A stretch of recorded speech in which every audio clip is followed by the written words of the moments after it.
¿Cómo están, amigos de todo el país? Bienvenidos a Diálogo en Panamericana. Y en este fin de semana vamos a realizar consideraciones en torno a diversos temas que han formado parte de la agenda noticiosa en nuestro país y entendemos que también van a generar elementos nuevos para la polémica y para el debate en adelante. ¿Qué pasa con el curso del proceso electoral una vez que ya el Tribunal Supremo Electoral ha lanzado la convocatoria oficial para las elecciones del 20 de octubre? Se han registrado algunas observaciones, cuestionamientos, críticas a varios elementos que forman parte de este cuerpo normativo, si se puede denominar así, las reglas de juego que ya han sido dadas a conocer de parte del Tribunal Supremo Electoral. Este primer punto está agendado en Diálogo en Panamericana. El segundo tiene que ver con la situación, también en el ámbito político electoral, la situación en los sectores de oposición.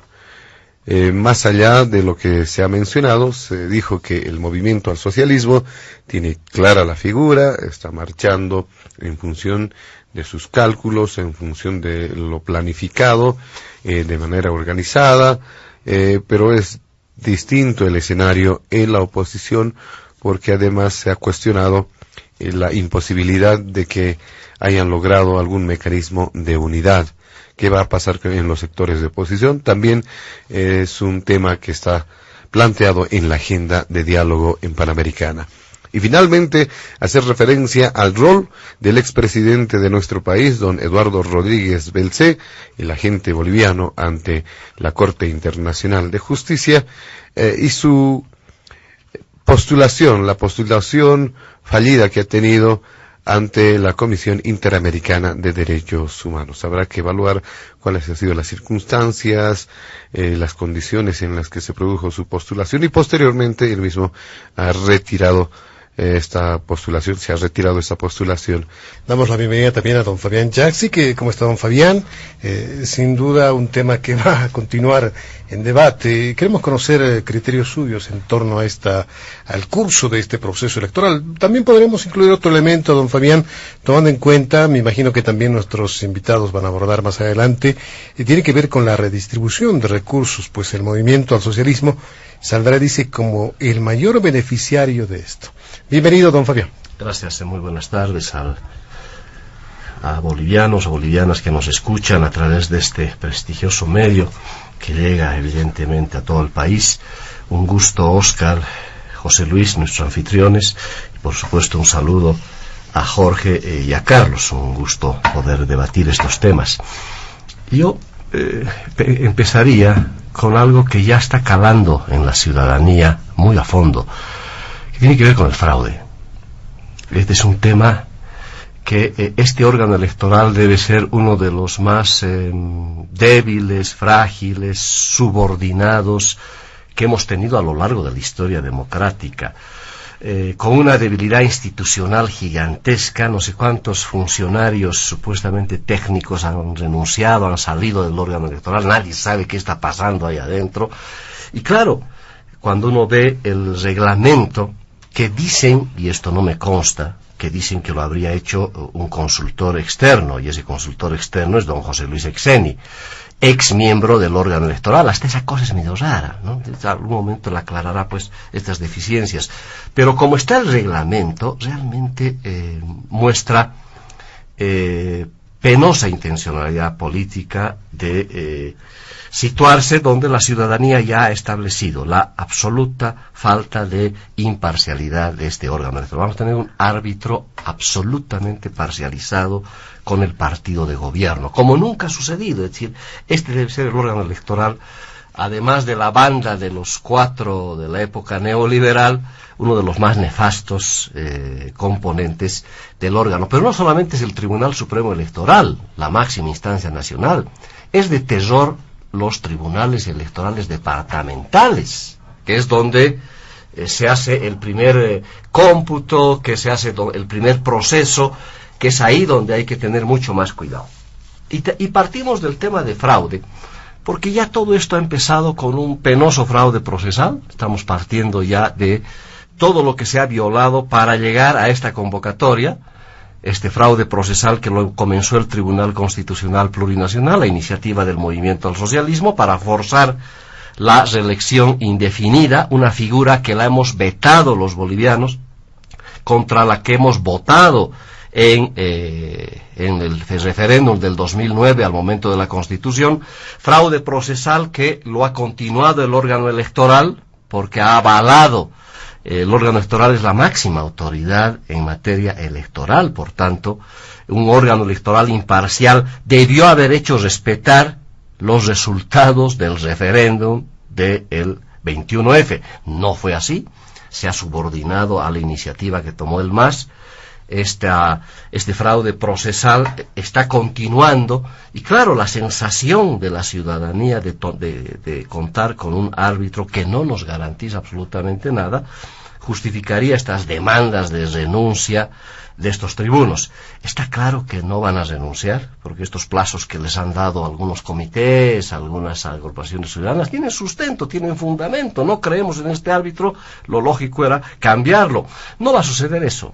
Me temo que estos plazos que se han dado las agrupaciones y los comités en Santa Cruz van a quedar en saco roto, porque no va a suceder eso. El MAS está empeñado en llevar a como sea el resultado de un proceso electoral ya amañado. Fraude procesal con la ley de partidos y organizaciones políticas, la ley de organizaciones políticas. Fraude procesal con las primarias, porque definitivamente han provocado este escenario electoral de un reglamento que ha tenido que ajustarse a todos estos fraudes. Y claro, el hecho de que no estén, por ejemplo, las renuncias de los funcionarios públicos es otra de las ausencias que yo complementaría con la que plantea Carlos. Evidentemente la ausencia más importante es la segunda vuelta, que no creo que haya sido un error.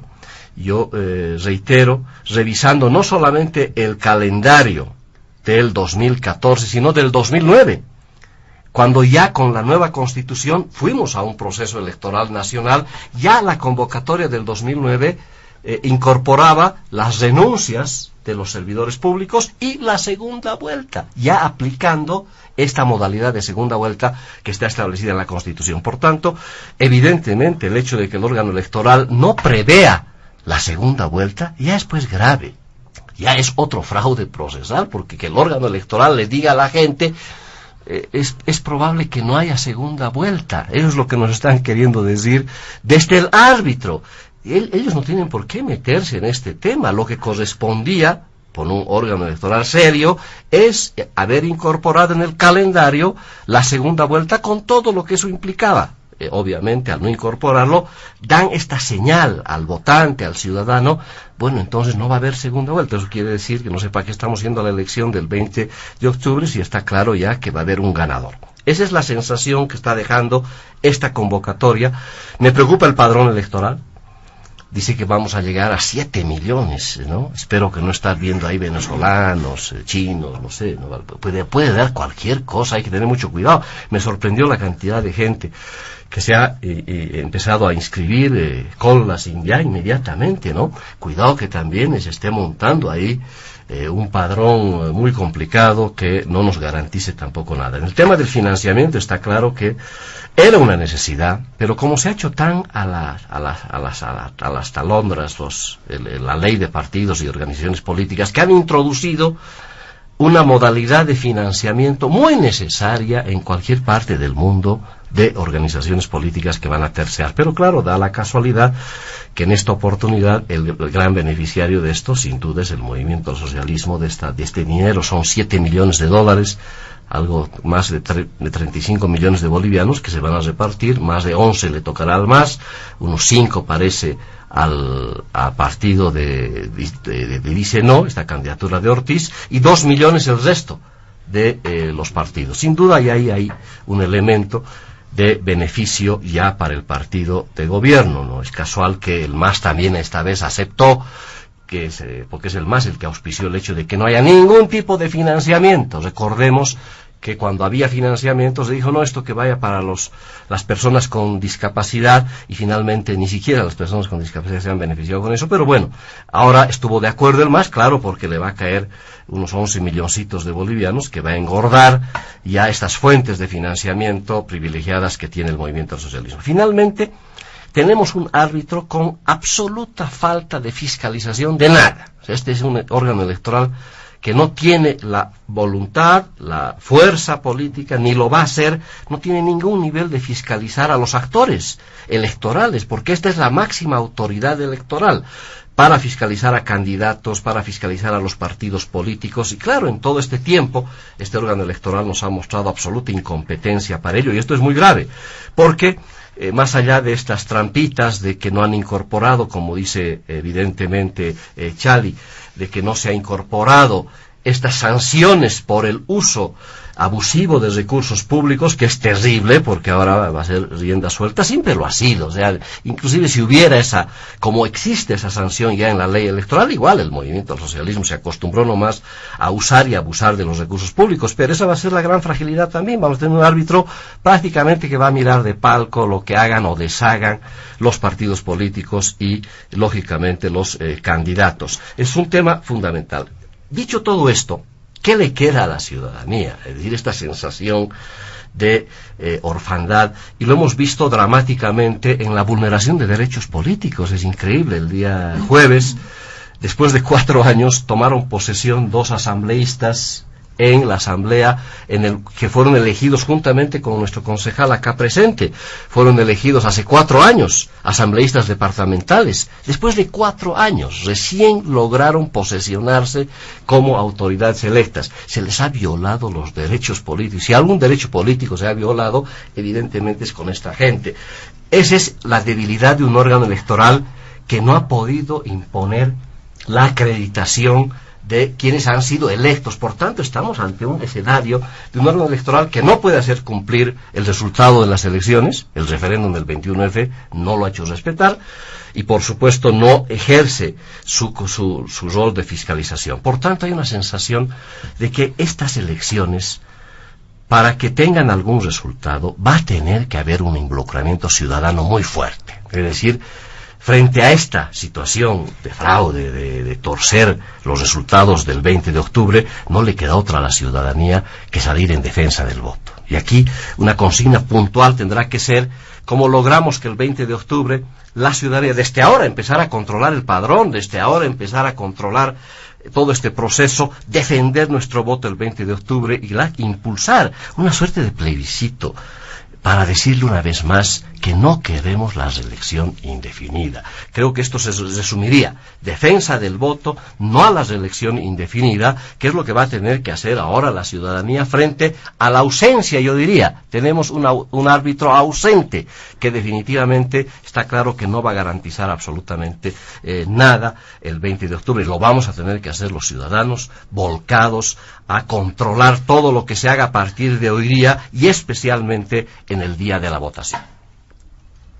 Muy bien.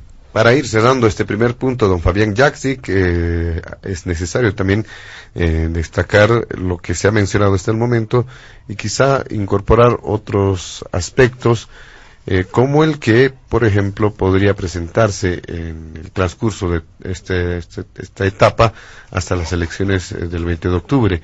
¿Cuál será la característica, por ejemplo, de las campañas? ¿Cómo va a actuar el MAS y cómo actuará la oposición también?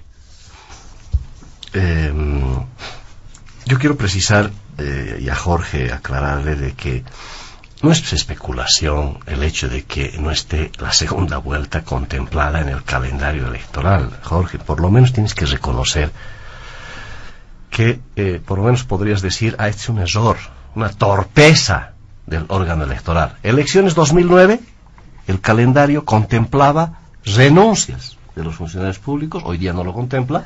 Eso quiere decir que nadie está obligado a renunciar, aunque así dice la ley, porque es la autoridad electoral la que establece la administración del proceso.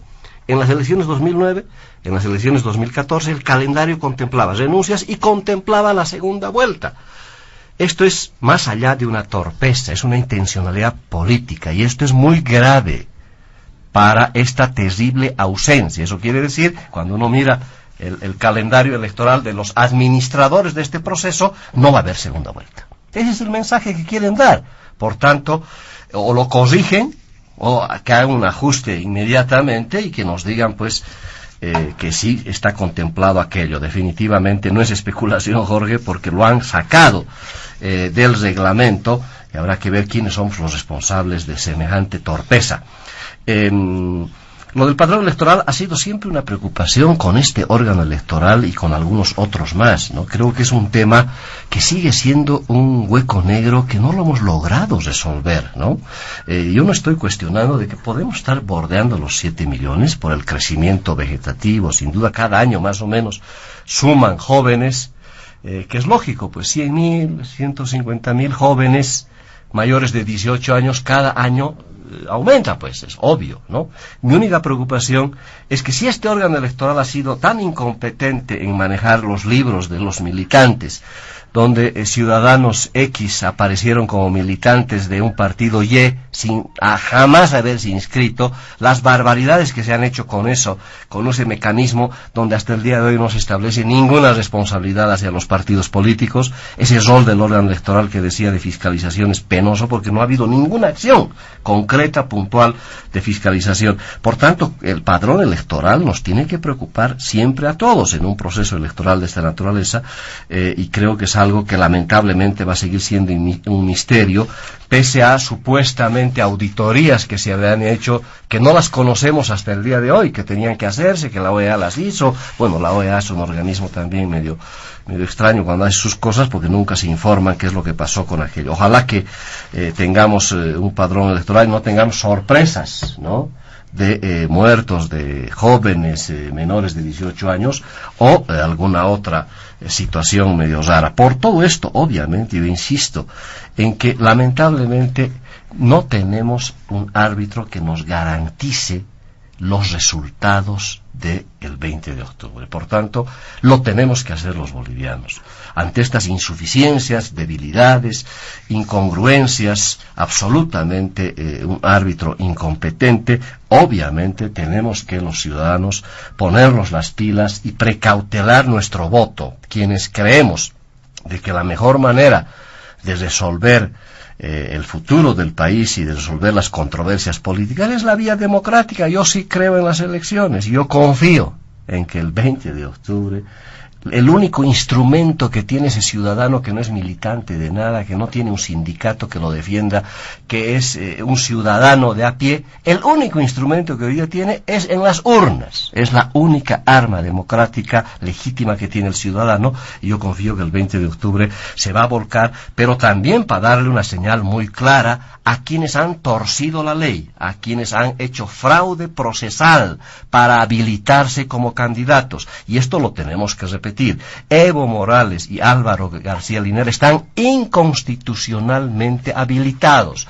Por tanto, el ciudadano tendrá que reflexionar en su voto el 20 de octubre. Tiene que haber ahí una suerte de plebiscito ciudadano y hay que darle una señal muy clara a esos candidatos que han forzado su postulación de manera ilegal e inconstitucional. Y el 20 de octubre sí, yo creo que hay que ir a la elección. Y claro, estas señales de las que manda Jorge, pues debe ser gente que está con otras cosas en su cabeza. Pero obviamente tenemos que generar con contundencia también que no confiamos en el árbitro, y por tanto somos los ciudadanos que tenemos que organizarnos. No creo tampoco en los partidos que se organicen, porque andan más desorganizados que nadie, y creo que deberíamos los ciudadanos ver mecanismos de autoorganización para defender el voto y decirle un no contundente a la reelección indefinida.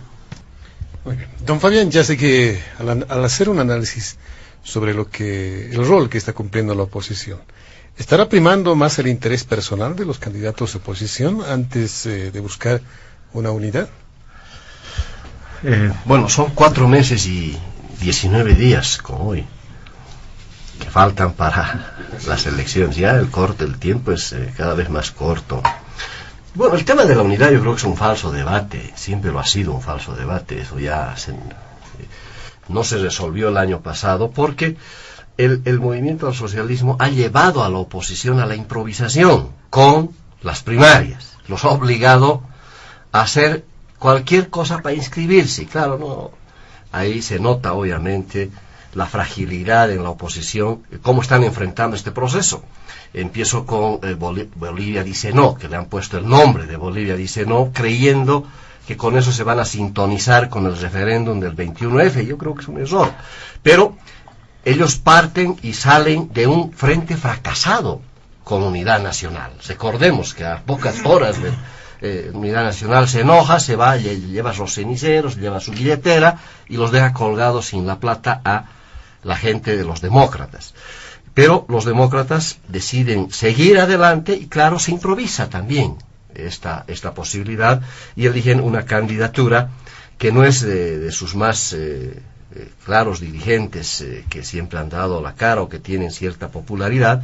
Han optado por un ciudadano, don Óscar Ortiz, que, está hace rato ya como parlamentario, tampoco es así la novedad, ¿no? No es que es la nueva generación, tampoco es joven él, pero casi es un parlamentario vitalicio, ¿no? Tiene ya 3 gestiones por lo menos, ¿no?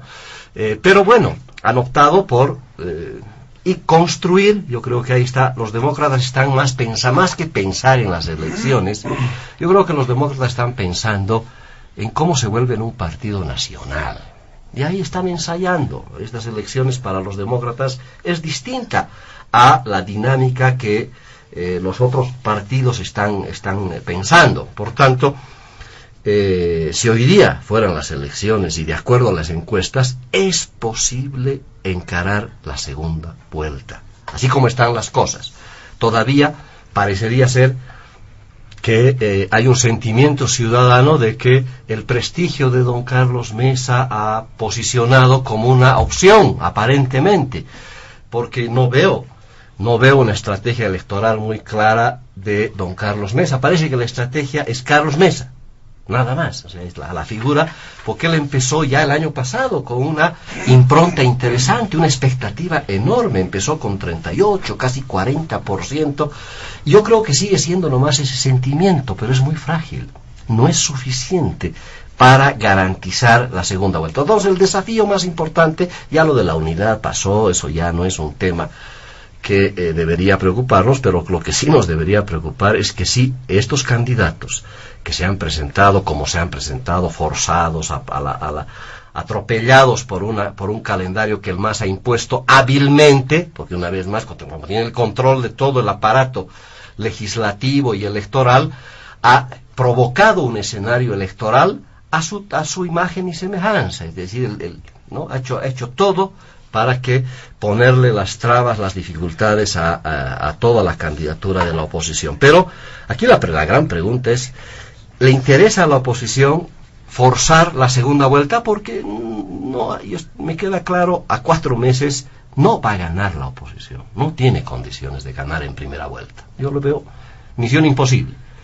La pregunta es, ¿hay en los partidos de la oposición, quieren su bancadita parlamentaria, a eso nomás están apostando, o quieren realmente forzar la segunda vuelta? A eso tenemos que jugar.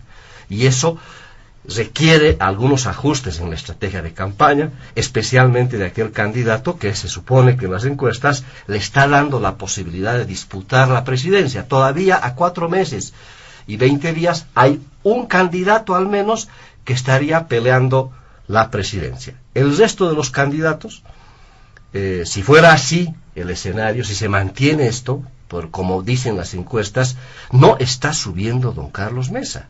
O sea, no veo por eso la estrategia, todavía no se está mostrando, o es que se la están guardando, no sé si van a esperar 2 meses antes, 1 mes antes, los spots quizá, ¿no? Porque ahorita la campaña es del tweet, ¿no? Lo único que yo veo son los tweets de don Carlos y de cuando en cuando hablando con algunos jóvenes, intercambiando algunos criterios. Todavía parecería que no hay la estrategia. Lo delicado sería que don Carlos Mesa, que parece ser en la percepción ciudadana estaría de segundo disputándole la presidencia, lo peligroso es que esto siga bajando y que don Carlos Mesa no frene esa bajada y empiece a subir para forzar la segunda vuelta. Para forzar la segunda vuelta, don Óscar Ortiz le puede hacer un daño terrible a la segunda vuelta, si es que don Carlos Mesa no logra polarizar con don Evo Morales, pero como dice Carlos Berg, no quieren hablar ni mal de Evo Morales, no quieren ni siquiera hablar muy fuerte, no sé qué estarán pensando, porque si no se polariza, si no se logra que el 20 de octubre se plebiscite la elección, no va a ser posible forzar la segunda vuelta. Y claro, si están jugando nada más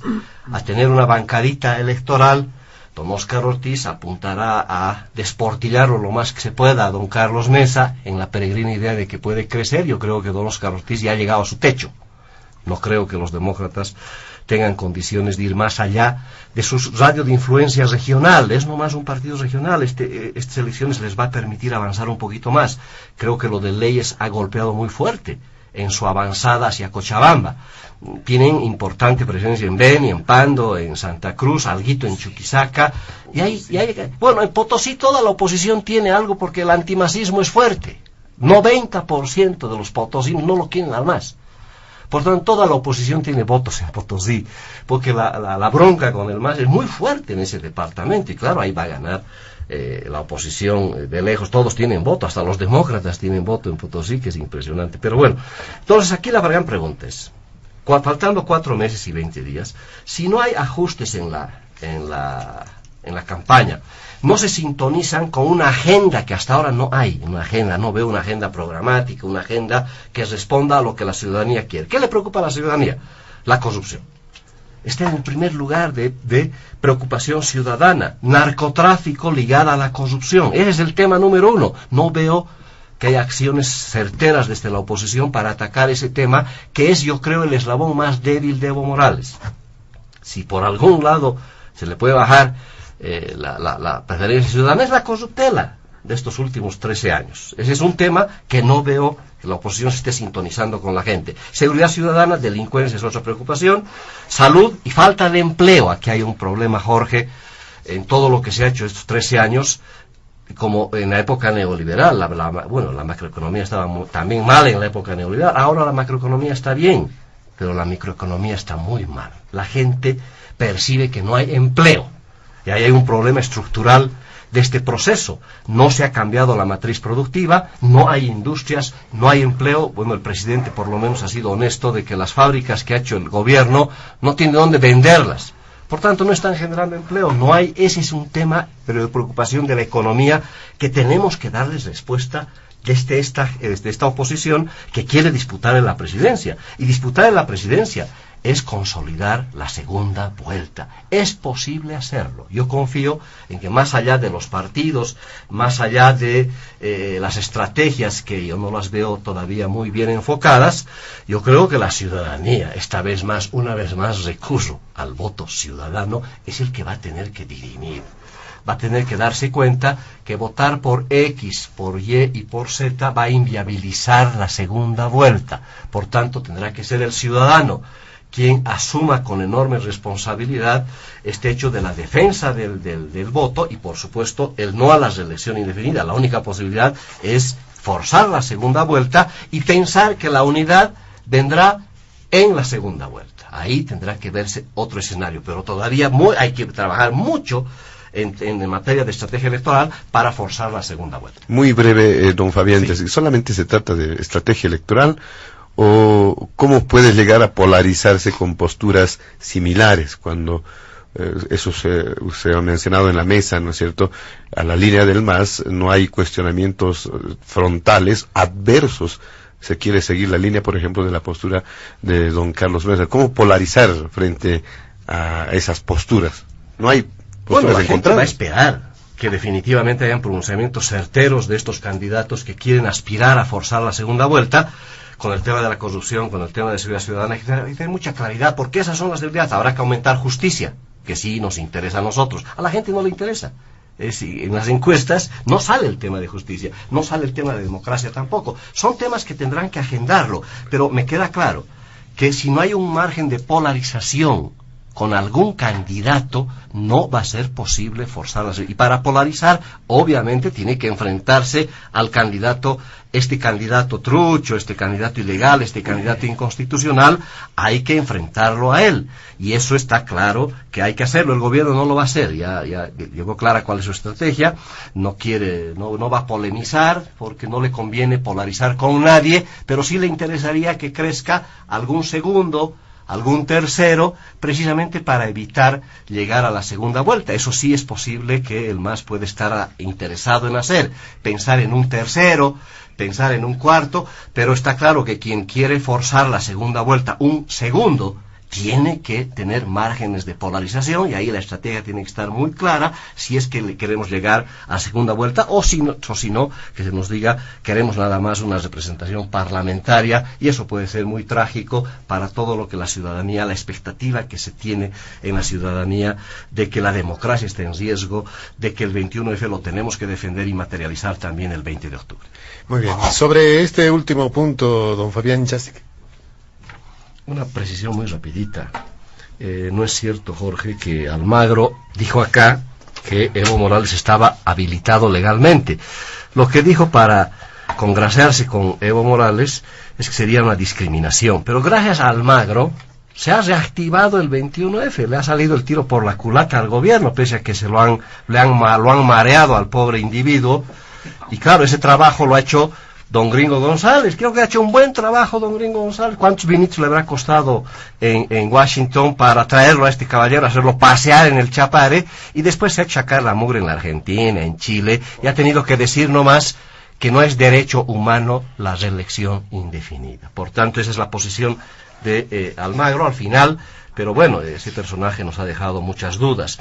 Sí, segunda vuelta no es megacoalición, segunda vuelta es la posibilidad de cambiar de gobierno, de sacarlo a Evo Morales del poder. Eso es segunda vuelta. Y eso es lo que teme Evo Morales y el MAS. Por eso van a hacer lo imposible para no llegar a la segunda. Ojalá la oposición entendiera la importancia de la segunda vuelta. La segunda vuelta es tener un nuevo gobierno. Y eso es lo que obviamente se va a provocar. Y eso se tiene que trabajar en aquellos candidatos que tienen cierta expectativa. Hay mucho que hacer todavía, y ojalá la ciudadanía al final es la que decidirá si queremos nomás un nuevo gobierno. Tenemos que hacer un fuerte control electoral, una defensa del voto, pero definitivamente hay que ir a forzar la segunda. Ojalá entiendan eso los candidatos, y sus estrategias deberían estar destinadas a aquello. Lo de Rodríguez Belcé le ha dejado con los crespos hechos al gobierno. Su candidato se ha ido, se ha corrido por varias razones, pero lo que más me preocupa es este órgano de todo el sistema interamericano de derechos humanos, que es un despelote. Yo estaba revisando, hay la Comisión Interamericana de Derechos Humanos, hay la Corte Interamericana de Derechos, con razón pues la OEA nunca falla, ¿no? Recurrimos a la OEA y en 10 años nos están diciendo el fallo, y por eso tampoco tengo muchas esperanzas de que salga algún resultado favorable para que de una vez diriman esto que es muy importantísimo, que definitivamente no es derecho humano la reelección indefinida, que ha sido una maniobra penosa, vergonzosa, el recurrir al artículo 23 del Pacto de San José de Costa Rica. Esto tiene que dirimirse. No creo que lo hagan este año, lamentablemente, la gente de la OEA. Finalmente, don Fabián Jácek, sus consideraciones finales. Bueno, está claro que el 20 de octubre tenemos que defender el voto. ¿Queremos cambiar de gobierno o no? Y los ciudadanos somos los que tenemos que decidir. Y esto es lo que va a significar, por eso el terror del MAS de que van a dejar el poder. Y Evo Morales va a perder el gobierno, y esto es lo importante, y esto es lo que les aterra al MAS terriblemente. Por eso van a hacer lo imposible y sin descartar el fraude. Por eso la ciudadanía tiene que defender su voto desde ahora y decirle una vez más a Evo Morales no a la reelección indefinida. Muy bien, de esta forma, amigos de todo el país, llegamos a la finalización de Diálogo en Panamericana. Oscar, ha sido productivo también el programa de este fin de semana.